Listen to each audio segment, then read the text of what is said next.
Cody McLeod, 5-minute major, and Colorado on the 5-minute major situation scores 2 power play goals. It's an uphill climb from there, and this really shouldn't be a 5-minute major. I can see it as a 2, but a lot of onus has to go on the player receiving the check, and this is one part of the game that's in today's game that wasn't there 10 years ago, that now you can't really finish that check. You can't, because Gerard turns, he knows McLeod is coming, and he wants the referees to protect him, and he gets the call, and I don't like it. It's not a big part of our game that I really enjoy right now. And then all of the momentum now is in favor of Colorado. McQuaid loses his stick. He gets it from Foss. Foss can't protect the upper ice off that pass.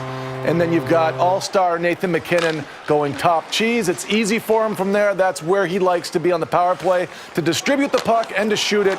And then you've got Pionk here trying to defend in front. It's really tough. You've got pucks and bodies, and with the job that Landeskog does in front of Georgiev, he can't see the pass coming through. It's quickly 2-0 Colorado, and the Rangers really didn't have a shot at this hockey game after it became 2 and 3 and 4 penalties thereafter. All right, and we all know about Colorado's line. You have Rantanen and Landeskog and McKinnon, and all 3 scored. Here's a different look presented by Northwell Health, and you want to take a look again at the goal that made it 1-0 on this 5-minute major. Right, and there was quite a bit of momentum, too. This is 3 chances into the power play already, and McKinnon and Barrie are going to move it up top, and they're trying to really get the Rangers to open up and chase. Landeskog is one of the better net front players in the league.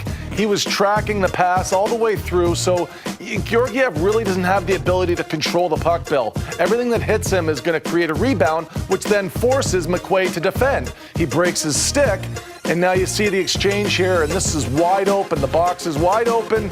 There's no ability for Foss to get himself back and chase and possibly intercept the pass.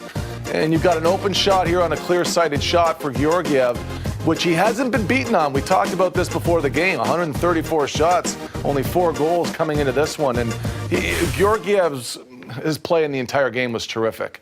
But it wasn't an easy start, and there was pressure from the start, and it all really hemmed and hinged on the play that Cody McLeod took the penalty on. Rangers ended up giving up a season-high 47 shots. Georgiev made 41 saves. Let's now take a look at our crease coverage presented by Liberty Mutual Insurance. Overall, what would you say? It's very tough to tell a 22-year-old goaltender that you allowed 6 goals, but you played great, and he did. If you watch his game, watch where he moves laterally, breakaways, watch how his pads finish above the post, not to the post. That shows his gap and his control and his compete level. We're all on point. I don't think he even took a step back in this game.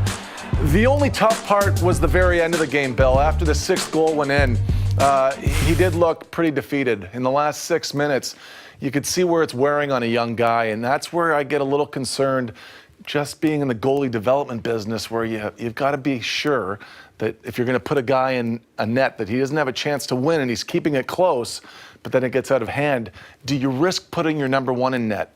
And you don't want to do that, Bill. You don't want to throw Henrik in there. So Georgiev knows the position he's in. He's got to finish the game out. So I give him a ton of credit for being a warrior. Not an easy position. You just don't want to play too many more games this season where he's put in that position.